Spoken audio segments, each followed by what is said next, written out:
Welcome to the Pastor Study here on Smooth 88.1 WHOV iHeartRadio right here, y'all, on Facebook Live.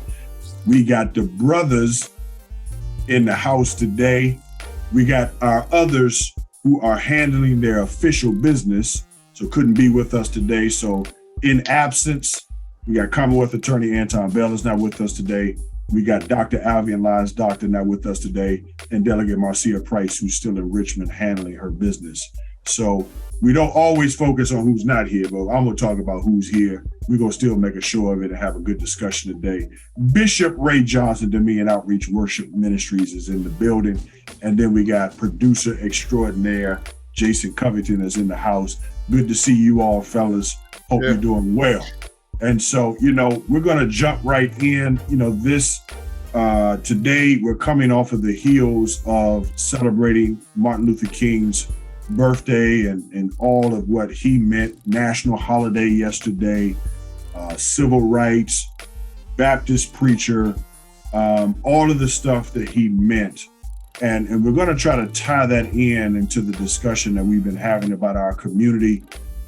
Last week we had a real good discussion about the 6-year-old that shot his teacher, and really tie that into the dream and where we are. And I know that at this stage, people are not looking to talk. People are really trying to look for solutions. What are some real solutions that can address some of the things that we see plaguing our communities so that our kids can be safe, so that our families can be safe? And so we're going to have part one of that discussion. Next week, we'll have part two to bring the rest of the crew back in so we can continue that. Bishop, I want to start with you, man. Last week we talked about the shooting from every angle, the political aspect, the family aspect, the school aspect, all of the angles that we could. But tying this into King and his dream and making sure that, our people, man, are moving forward the way we are supposed to. I think a lot of people are tired of just prayer vigils, man. A lot of people are tired of just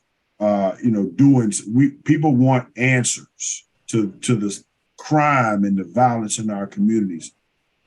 Is there a solution that you see from any angle that could be worked out, man, that we could move forward with as a community? Absolutely. I believe that as we celebrate, Dr. King's dream, in terms of us having access to upward mobility, meaning to be able to be a part of society without necessarily experiencing the hindrances that happen to us as a result of us being African Americans. One of the most important parts of the I Have a Dream speech, and one of the mottos, has to do with that there would be one day when we would be looked at for the content of our character rather than the color of our skin. And so when I think about what we just experienced here locally, here with the elementary school, I believe Richneck, if I've got the name of the school right, what took place, when you think about the fact that a 6-year-old, and I think we went back into this, that there was a time of thinking through, if you will, of looking at how to respond to handling an issue. How does a 6-year-old think that way and really formulate in their mind that I'm going to handle whatever issues that I'm feeling with the way of violence? And so when I start to think about, the importance of character, when you and we were growing up, our parents always reminded us that we've got to work twice as hard to get half as far. And that's in every aspect of our life. So academically, we got to be twice as good. Athletically, we had to be twice as good. There couldn't be any social issues that would take place inside of the culture on campus or in high school. And a lot of that was drilled into us as 4, 5, 6, 7, 8, 9, 10-year-olds. So when I start to think about the content of character, of how important it is to communicate to our young people that you've got to live for somebody more than just you. I think that that's a part of a strategy that we can have to really reverse and change the narrative so that each and every person today can live out what the dream meant and what it's supposed to mean for today. if Dr. King were alive today, I think that he would be to some degree horrified about the state of our families. I think he'd be horrified about the state of the church. I think he'd be horrified at the state of the community. And then the idea that we're just getting back to recertify the 1964 Civil Rights Act. I mean, absolutely, he would be horrified because those are things that he fought for and worked for so that we could have access to opportunity. So when you think about this, I still am having a hard time fathoming how a 6-year-old, and I understand trauma, I understand, the impact that can happen to an individual in their lives, and out of that you can respond, but something else is going on inside of the context of our communities to where something like this becomes an answer to get a resolve. Because in that time period, that time of the 50s and the 60s, and even the 70s to some degree, shoot, even the 80s to some degree, because I've just popped in my mind was Rodney King. Our predecessors lived through some real traumatic moments that could evoke emotion enough for there to be a response. But yet, part of the movement of the civil rights era was nonviolence. And so civil protest in a nonviolent way, I think there's something to be said there that we've got to come back to some sense of self-discipline and an internal look at how we keep guard over ourselves before we have a response. That's just, for starters for today and looking at this. Yeah, if you're just tuning in, we're having a discussion today. We're not talking about problems today. We know what the problems are. We see it every day. There's a shooting, there's a murder, there's a killing. We see it every day. What are the solutions?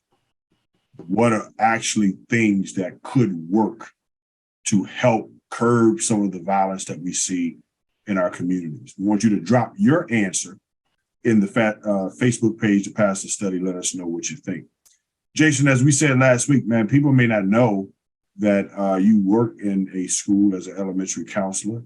And so you have seen some of this in the young people. It's coming, a lot of the things that I think what made this situation at Richneck so concerning was because most people never anticipated someone this young being able to pull off what they did. So now that it's happened, I'm certain that for many people across the country and the world, it's now going to change the perspective of how people think even about elementary school kids.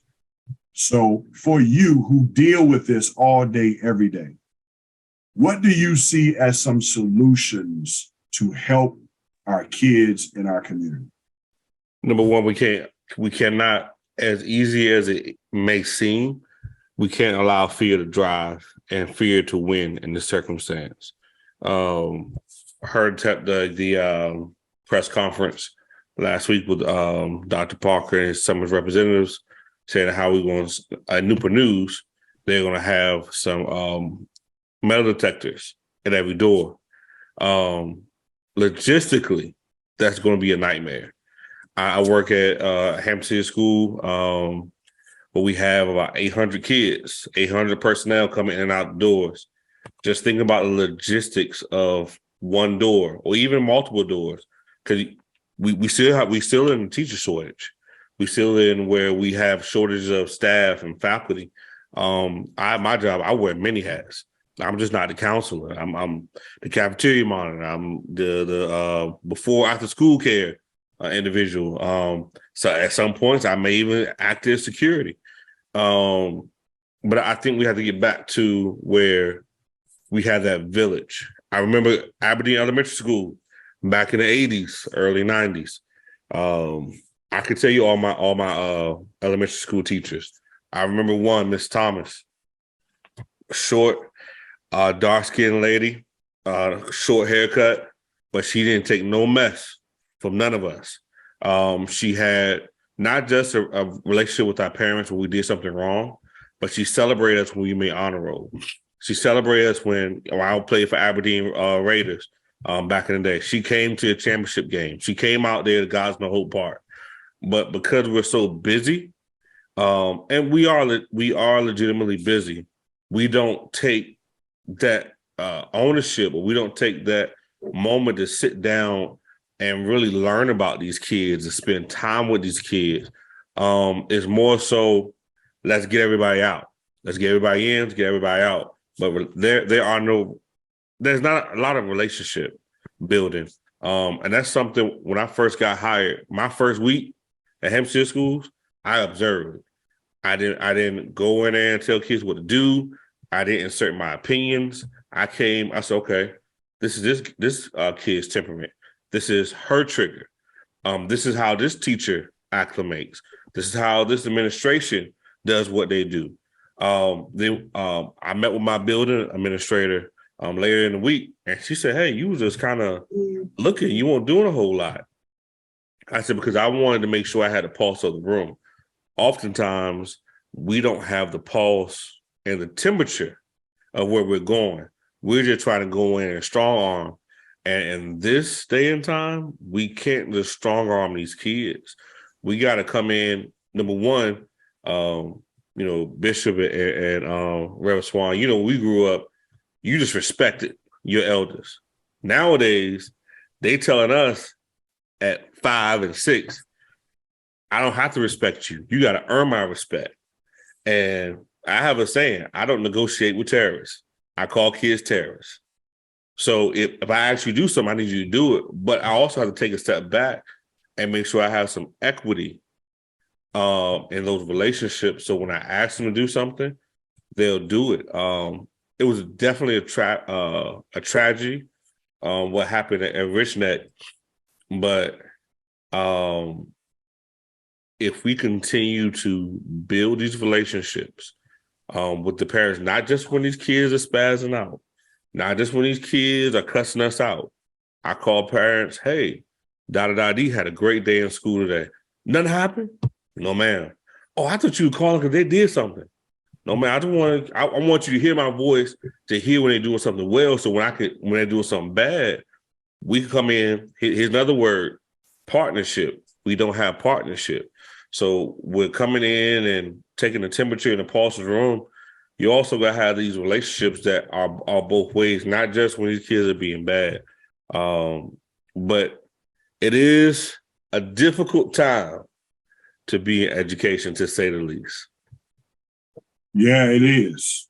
And if you're just tuning in, we're having kind of a hybrid conversation today on the heels of Dr. Martin Luther King's birthday and what he meant for our country. And how do we take that and what he stood for, and we're looking at the context of our communities today. And what I see is troubling, fellas, is what he was speaking about in his day was more about what was happening to us. Mm-hmm. But what we're seeing today is more what we're doing to ourselves.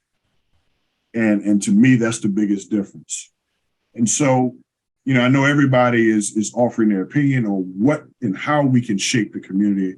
And you're right, Jason, you talked a lot about the village, and Ray, you mentioned that as well. And I'm going to add to that piece, but I'm going to add a different layer to it. It's not just the village. It's what the village represented.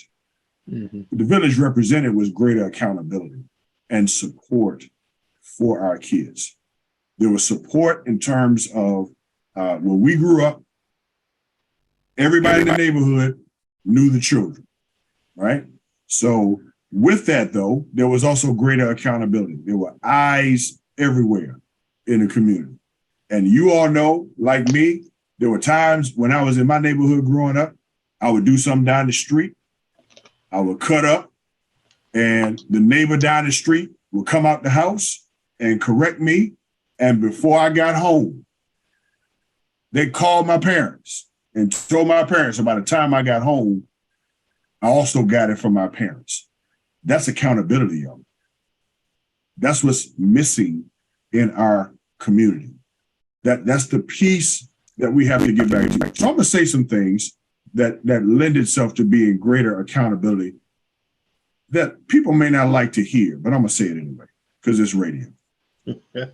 Jason, I am for, personally, if a kid makes a threat to a teacher that they're going to kill them or they're going to do some bodily harm to the teacher, they need to be expelled. Now, I know some people hearing this today, they're going to be like, we can't expel all the kids. Well, you can't walk in the airport either and say there's a bomb. There has to come a time where we understand that there is greater accountability for your actions. Because here's what's going to happen. If you keep having kids threatening teachers, and if you keep having kids putting their hands on teachers and want to do something to teachers, you know what's going to happen? Teachers are going to leave. Yep. And who's going to be left to educate the kids when other teachers are like, listen, I'm not getting paid enough to begin with. I don't have parental support when I call home to tell the parents what's happening with your child. You would rather come up here and cuss me out than work with me so that we can do what's best for the child. So I'm not getting paid enough. I'm not getting parental support. I got paperwork that I got to do that's crazy, and I'm stressed out. You're not going to tell me that if there's another opportunity, unless that teacher, now I know, Jason, you being a Black male, you are vitally important in the school system. You are desperately needed because our kids need to see what a strong Black man can look like. But there's some other teachers ain't as strong as you.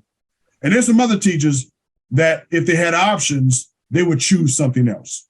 So I'm just simply going to ask, who going to be left if teachers are dealing with threats all day, every day, that they're going to get hit, the kids don't want to learn? What kind of teachers are we going to have left? So public school should not be a right, it should be a privilege. And if your child can't adhere to the standards that need to be raised, if you come in here and you threaten a teacher, then you're not conducive for a learning environment. You need to go. And I know that there'll be a lot of backlash behind that, because then somebody will say, well, now you're going to disproportionately impact Black kids. Well, then somebody need to tell our Black kids you can't threaten teachers. It's funny you say that, because I was having a conversation with a colleague of mine over the weekend, and they raised that exact same point. What if one day we come to school and none of the teachers show up? What are we going to do? So you have no teachers, overcrowding, and a powder keg. That's why we. Because Jason, let's just be honest here. Let's just be honest here, Jason. You know, this is radio. You got a lot of teachers that's scared to death. And you got a lot of teachers that go to school every day that have resigned themselves to the fact they're not going to make no waves. If the kids want to act a fool, they're just going to act a fool, because I ain't trying to start now with these kids because I want to go home.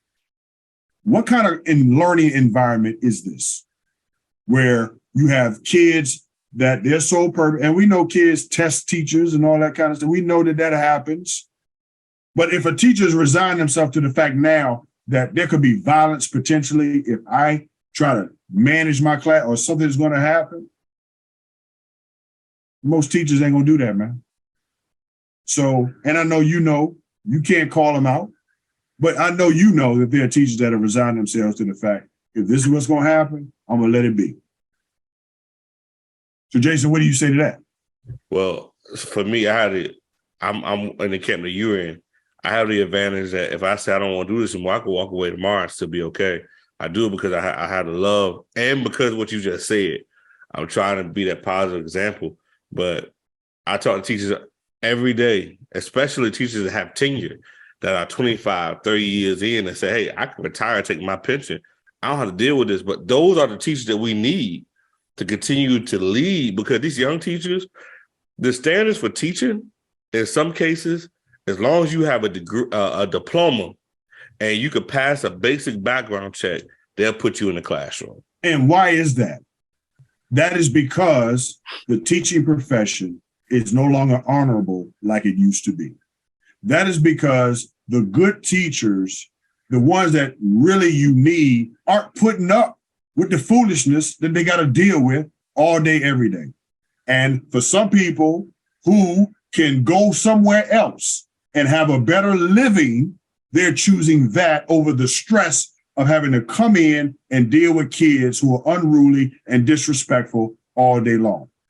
And can we be honest here? Can you blame them? So here it is. Here's a solution. We need to be more accountable to support the teachers so that the teachers can have a conducive environment of which to work. Because Ray and Jason, our communities and our schools and our churches are only a reflection of what's coming out of the families. That's it right there. But our families what we see in the schools, though. Our families are delusional. You hear parents come and say, "My kid ain't bad." I'm looking at them like, "Where you been? Have you seen your child? Have you talked to your child? Hey, your child just ran across a table. Oh, they just got extra energy. We gotta stop." Here's another solution. We're talking about solutions. Stop pacifying these kids. See, now you in my lane now. Go ahead, Doc. Go ahead. You give them, and we don't have the ladies on the show to pacify some of the things I'm gonna say. So you can write me, you can call me because I'm not scared. But kids do have rights. They do have rights, but their rights don't go over top of the well-being of the masses. Your child acting up, and now the teacher had to take that time and tend to your child. Now you got other 20 kids that's losing seat time. So by the time they leave first grade to go to second grade, they can't count, they can't do the basics of phonetics because teacher A got to spend 45 minutes telling your child to sit down. But then when the teacher called and said, "Hey, let's have a parent-teacher conference," you can't come. Or you can only do Zoom when you're really not paying attention. You at work doing something else. Let's just be honest. That's a problem. It is a problem, and a lot of teachers are having to face disciplinary or behavioral issues that are such a wide spectrum that it goes beyond just the normal behaviors. That you're right, that it takes that much longer to settle the class down for there to even be instruction. And so we have to think differently in that regard about how we are helping our teachers have a conducive environment for them to come in and learn. And if your child is not willing or able to want to be a part of the conducive environment of which to learn, y'all ain't gonna like me. They don't need to be in the class. I 110% agree with you, but I can hear the thoughts of people that would of course argue, they're going to be opinions to say. They're gonna say well, culturally speaking, because of our video game environment and the vernacular Stop right there. Stop right there. Stop right there. Yeah. Stop right there. Why are you giving a violent video game to 4 and 5-year-olds to play? Why are you giving Call of Duty and Grand Theft Auto and all of these other games that are violent in nature to kids 3, 4, 5, 6, and even middle school kids, because their minds aren't even developed enough yet to even understand what they're playing? Yep. The difference. I 110% agree. I think part in terms of solutions, another issue for us in this is, like Jason started to allude to it, that parents in some instances are in denial about their children because they still see them as the cute little 2 and 3 and 4-year-old, and oh, look at that, isn't that cute, when they 2, 3, 4, and 5 and they start using expletives to communicate and express themselves as cute, until it turns into a full-blown 10-year-old that will straight slam cuss you all the way out. So some parents are in denial about the process of growth and development of what's appropriate. And I know this gets into more trouble than both of y'all, what I'm getting ready to say.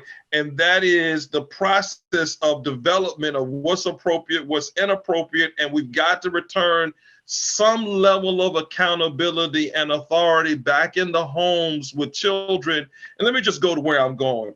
I never had a moment where I could express to either one of my parents that I'm gonna call the people on you. Now, notwithstanding, I understand that there are cases with child protective services that are necessary because of abuse that's happening to children. But our children today are so savvy and so exposed that they use as a threat back to the parents.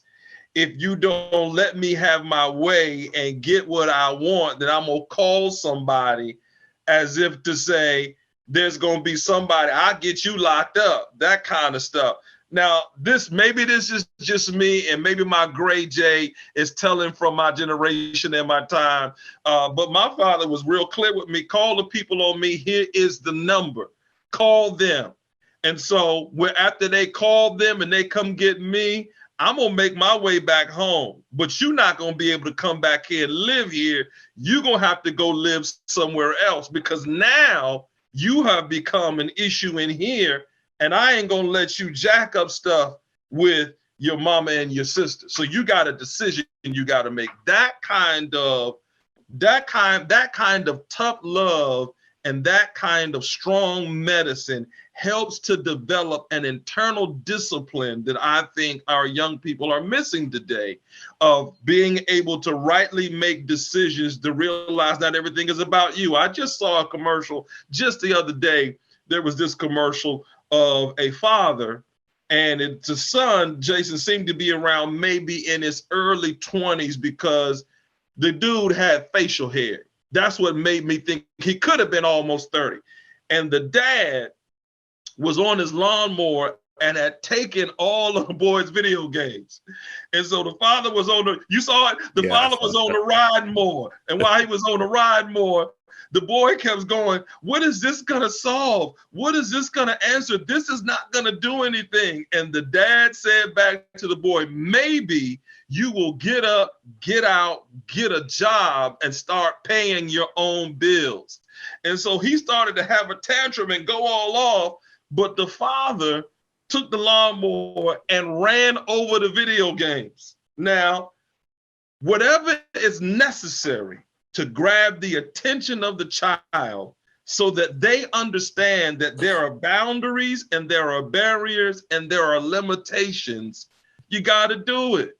And you have to start that process to come back on the end of the church. I know you didn't ask this question yet, but just to come back in on the church, I had a mentor of mine that said, okay, you're moving and transitioning from being the youth pastor to now the pastor. I think I was in my late 20s at that time. He said, if you really want to have impact in community, and I get that you're trying to hold youth conferences, and I was taking I was a young preacher at that time, Pastor Swan, so don't turn my camera off, but I was taking close to maybe beyond the normal 35 to 40% of the budget. I was almost up into 55% of the budget going toward young people. And he said to me, he said, listen to me, come here, I need to talk to you for a second. He said, you can't take 55% of the resources that you have and put it on a youth conference that's going to last 3 days.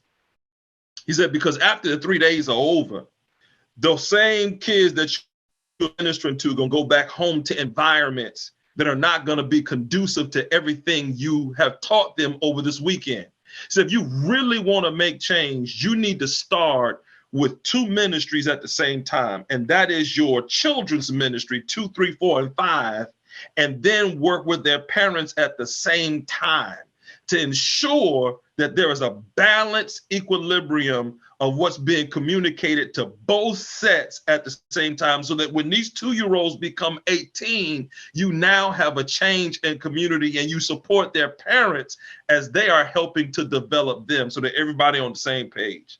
Totally blew me away. Totally blew me away. So I think sometimes, in our approach to this, holistically, we got to come back and re-empower parents again with the ability to raise their children, and then come along and help them and say, listen, when they start yelling out these threats, I'm going to call the people on you. Don't get scared about that kind of stuff.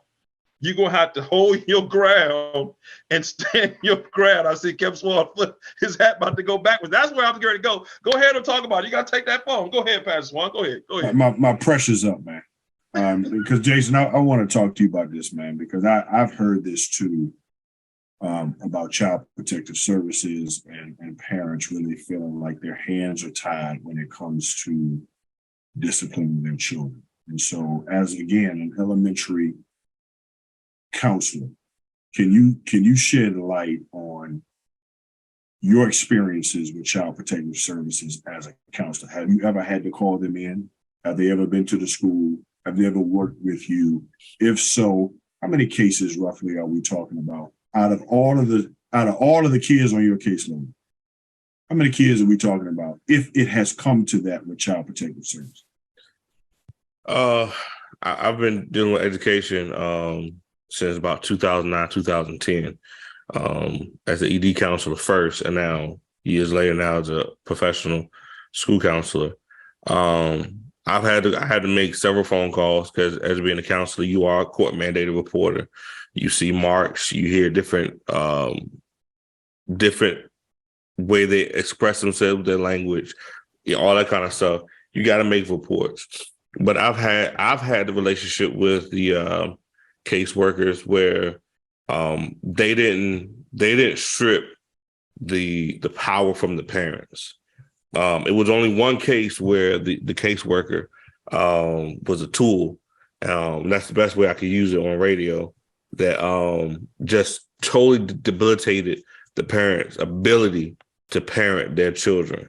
But oftentimes when CPS and then different child protective agencies are called, they're really responding to something really, really egregious. They're not responding to, my dad beat me, or, they took my PlayStation away. But still, those calls, when you have to make them, it's still a difference from when I was in school to now. Now you call, if with our mentality, if we would give our kids the phone to call, we would be in trouble because the way the system is set up for us. Years ago, it wouldn't be that way, but now, anytime you get CPS involved, 9 times, really 10 times out of 7 times, it's not going to be in the benefit of the parent unless they know somebody down there. They have an amazing relationship with the schools, and schools can vouch for them. But once you call CPS, I had a colleague that had to do that, and the charges were found to be unfounded, but they couldn't see their kids for almost 2 weeks. So, in your estimation, in the conversations with parents, does this come up for parents that you have worked with? If there's a child at your school that maybe is having challenge, in the conversations that you've had with the parents, have they expressed concern of their ability to parent their child because of fear of CPS? Yeah, absolutely. One parent even said, what else can I do? The child is laying in bed, refusing to come to school. If the child doesn't come to school, now the parent's held liable for truancy. And the parent is really begging the child to get up. And the child said, I'm not getting up, and you can't make me. The parent calls and said, hey, they say I can't make them, because if I do, then now I'm in trouble. So me being a parent to 2, I can't imagine not being able to discipline my child. I'm not talking about beating them with sticks and chairs and barbells. I'm just basically telling you what to do, and then them having that respect and that holy fear, knowing they have to do it. But now, no, these parents, in a lot of cases, are very debilitated in that. So let me ask you both the question then. In your estimation, do you think today there are more parents? Which do you think the category has more of? Is it more parents who simply are not holding their children accountable for their behaviors? Or do you think it's a group that there are parents who really want to parent their kids? The kids are not responding, and they need greater help and resources to be able to help parent that child. Which group do you think is the greater? Parents who are not parenting the way they need to, not holding their kids, not setting the standard, or you have a group of parents that legitimately have kids that they just can't parent. And because we know that they are in both categories, but which group do you think is more prevalent? I think it begins with parents who can't or haven't necessarily learned. And again, I'll err on the side of caution as I say this, and that is there isn't a manual per se that comes to you that says this is what you do when this happens. And what the Bible does do, because this is the pastor study, is it gives us overall general principles about training up a child in the way that they should go. But there isn't a one-size-fits-all approach. Now, having said that, I think this is what happens. It's a lot of times when parents are thinking things like I opened up with, thinking things are okay and cute and funny at 2, 3, 4, and 5. But then by the time the child gets 11, 12, 13, 14, the child has not learned about boundaries. So it starts out with, not really parenting to now wanting to parent, but you done missed that 6, 7, 8 years in the middle to where that you haven't learned how to work discipline into the process. So by the time they become a preteen and a teenager, they're so used to getting away with everything. And now the parents are way on the other side and it's hard to pull the reins back in. I think that is where a lot of the issues are. Then that comes back into the issue of now, I don't even know what to do. This child is just gone way out. I don't even know what to do now. I'm about to sound like Bishop Johnson. As hearing him talk, this is my first response. My first response is what, Kev, you said, it's parents that just don't give a rip. Because I will push back Bishop Johnson and say, it's not when they become 11 and 12 years old when the problem begins. That's because I thought that was the case too, because I wanted to be a middle school counselor. Like I can really make a difference with these transitional years. What I'm finding out is it's not so much the transitional years are important, but it's that 5 and 6 year old that their mind now in this culture, if you're not getting your kids and staying on top of them when they're 3 and 4, by the time they're between 5 and 8, it's a wrap. By the time they're 13 and 14, they telling you what to do. Now, having said that, for every child is just bad because the parent don't really care, that I do have families that come to me and say, Mr. Cover, I don't know what to do. I'm doing everything I can. I got my minister or my priest or whoever that their faith is. They're involved. I have 3 or 4 counselors, day treatment, in home, outpatient, inpatient, and also had a school cocoon around. And this kid's still not doing right. What do I do?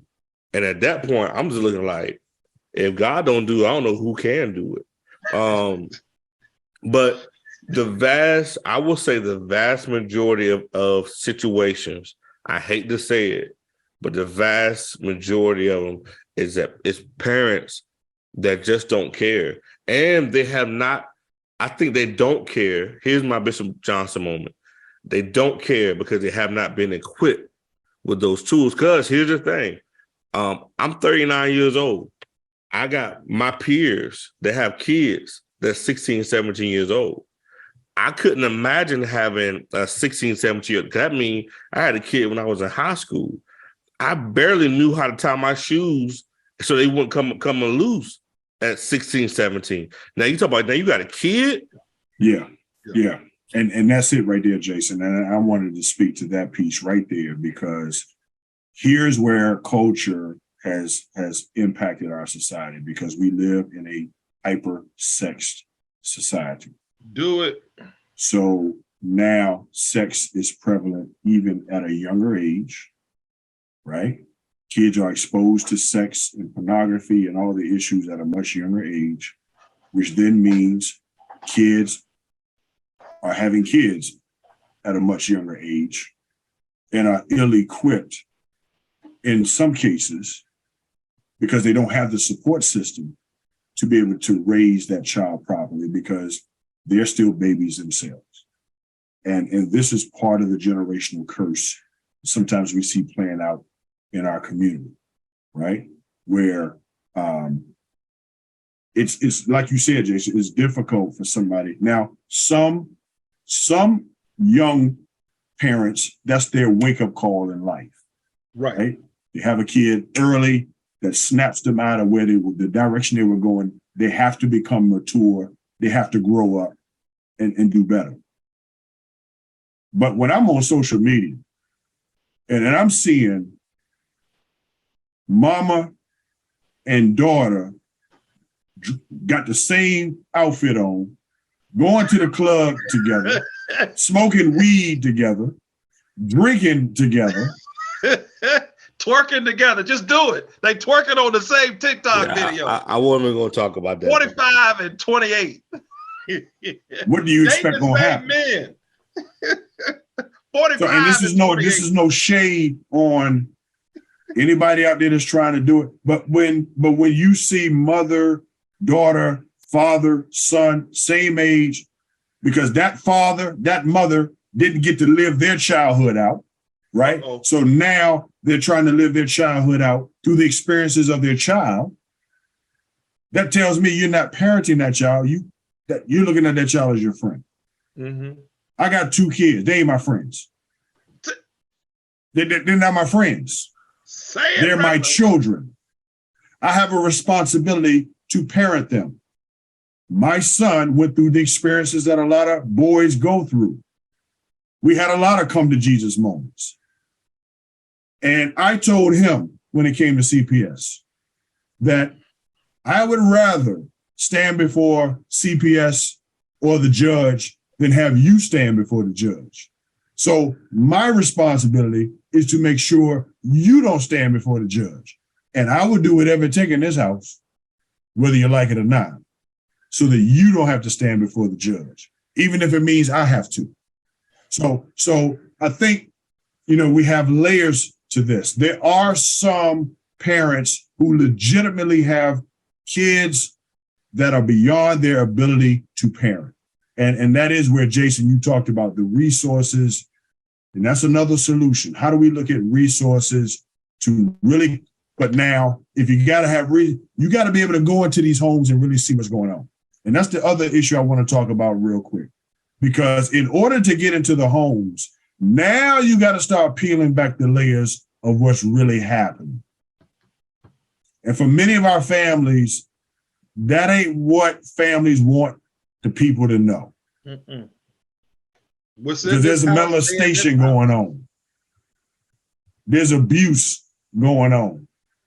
There's a lot of stuff going on in these families that don't nobody want to know. And could it be that these kids are acting out in the streets because of the violence and the issues that are in their home? And this is the only way they know how to act out on the stuff that's happening to them at home.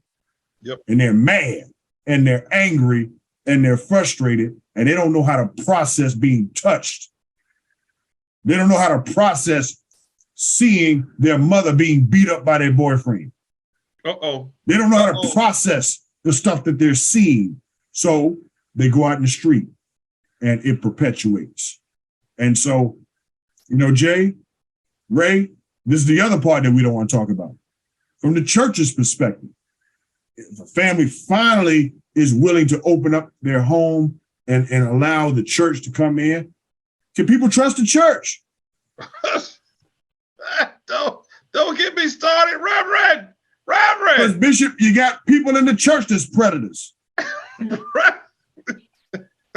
If my brother was here, he would say holes in the pulpit. That's what he was. This ain't even holes in the pulpit.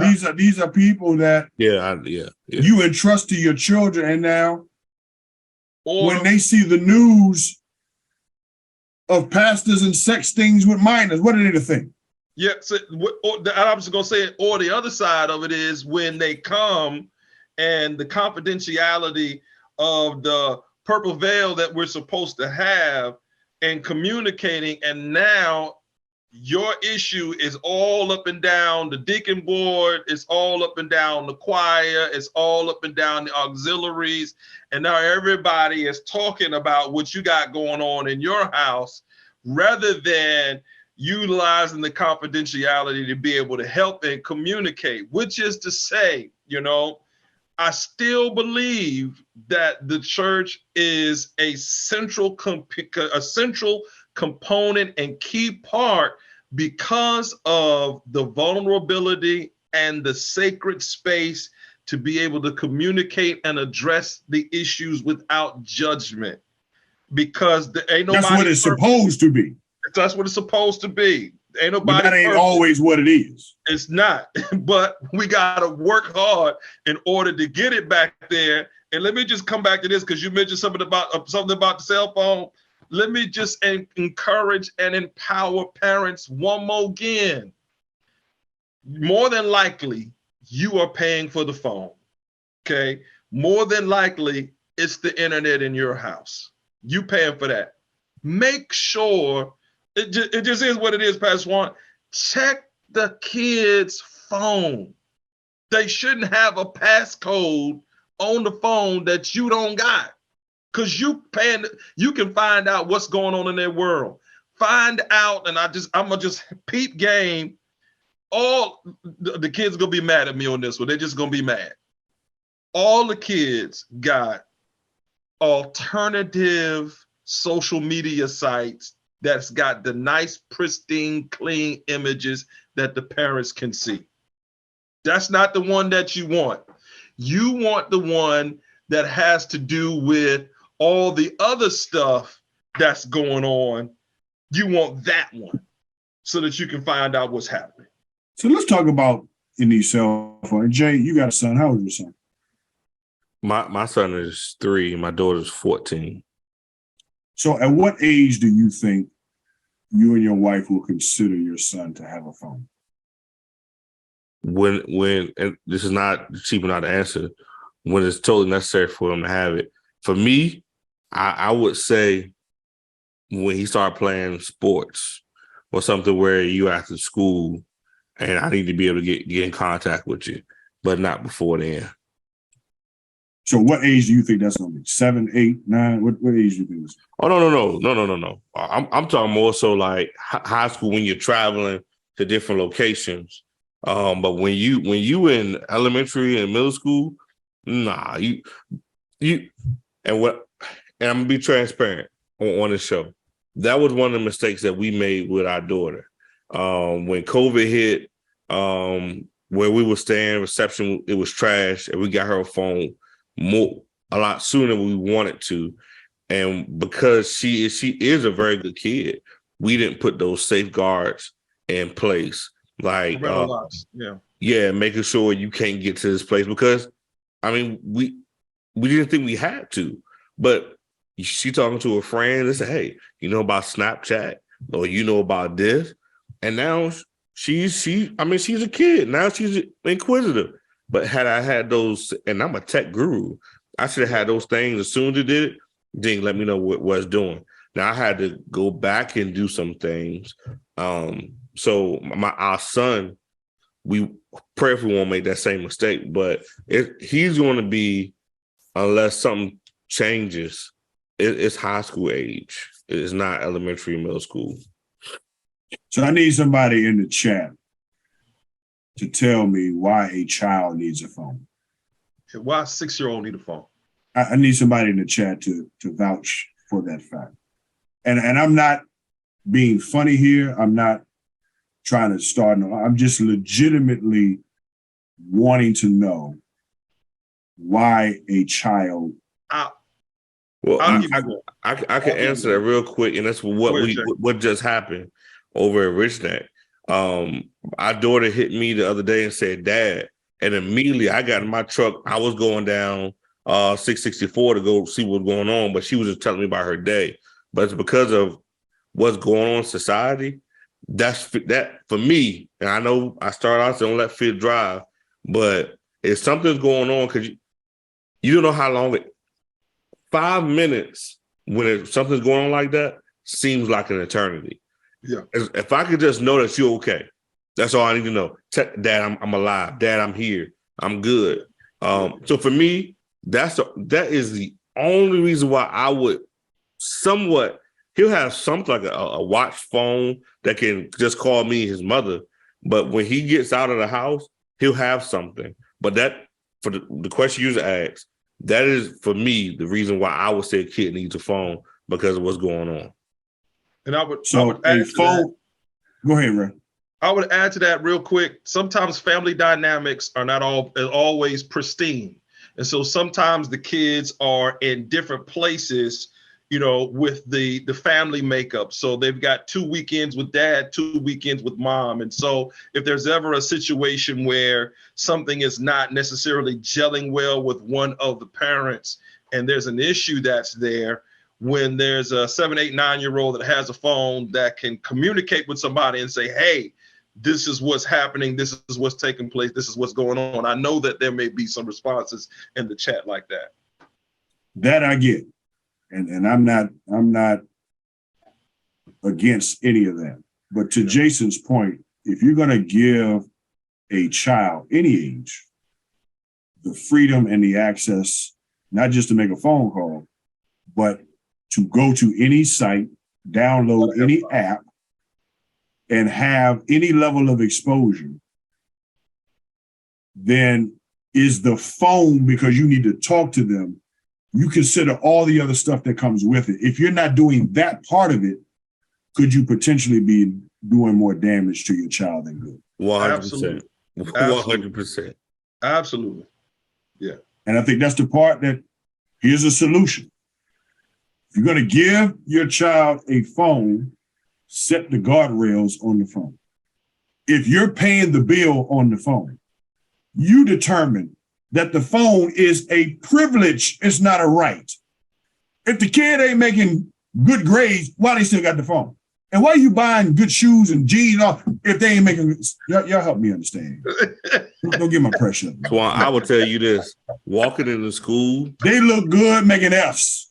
Fs. They wear Jordans $200 pairs, Jordans, and you can't spell your name. What's your name? I don't know. I got these J's, Mr. Covington. I got these 4s. Like, okay, all right, cool. I need somebody to put in the chat. If I'm paying the bills, I'm working hard, I'm putting food on the table for you to eat, you got one job.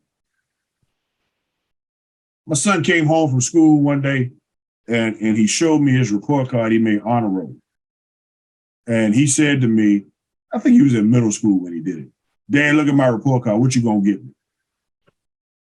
I said nothing. He said, why? He said, because you don't work, you don't pay no bills. All you got to do is go to school and learn. You got one job. So what you telling me is when you made honor roll is you doing your job. Keep doing your job, son. Because you ain't got to go and worry about when you open the refrigerator, what's going to be in it. Or you ain't got to worry about when you go in your closet. Hit that switch, Doc. That switch. Look, I stood up in my, no, we got to close. I stood up in my church the other day and I said, my best messages are never preached here on Sunday or Wednesday or Friday. They always preach around my dining room table. So I hit my kids with the, they wanted to get all this extra stuff for Christmas. I said, go upstairs and look at your closet. You got clothes? Merry Christmas. Go turn on the water faucet. Did you take a hot shower today? Merry Christmas. Were you able to have some is the internet in the house working well? Merry Christmas. Because sometimes we go too far with this other stuff that we forget the stuff that's really important and what really matters. And like you said, I'm with you. Told mine, you ain't got but 2 jobs. Good character, good grades, and everything else will take care of itself.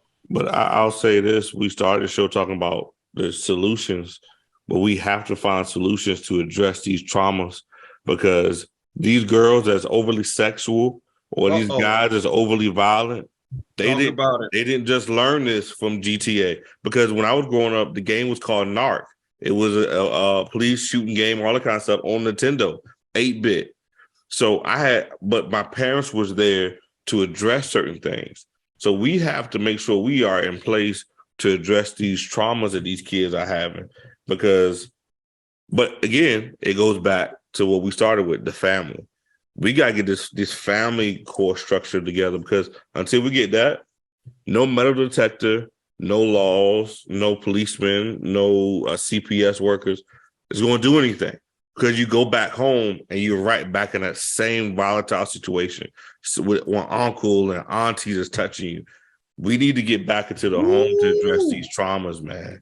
I'm telling you, if you all will come into the school building and see this stuff that's going on, that it's not just the teacher being scared about getting shot and killed. It's what they got to go home to. And I know we about to be gone, but when I first started, I went because my wife was 16 years into education. I said, babe, how do you come home and deal with our kids after dealing with these little jokers all day? Like, I had to really have some time to decompress so I can still be a great father to my kids. Because I'm in the school with these bad kids all day. My kids don't deserve, so you got to have, but again, you got to talk to these parents and address these traumas, man.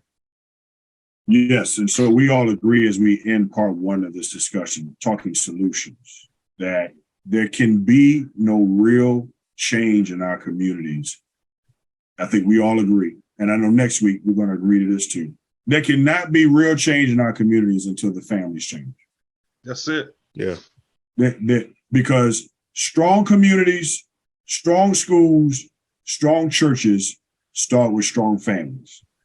And what has happened is that the enemy has separated families, disconnected families from schools, disconnected families from churches, and now families are out here on their own trying to fend for themselves, and it ain't working. No, sir. We're going to leave it there. Glad y'all tuned in today. We'll have the whole crew back next week. Until next time, be blessed and be a blessing to someone else. This is Smooth 88.1 WHOV, iHeartRadio, right here, y'all. Facebook Live.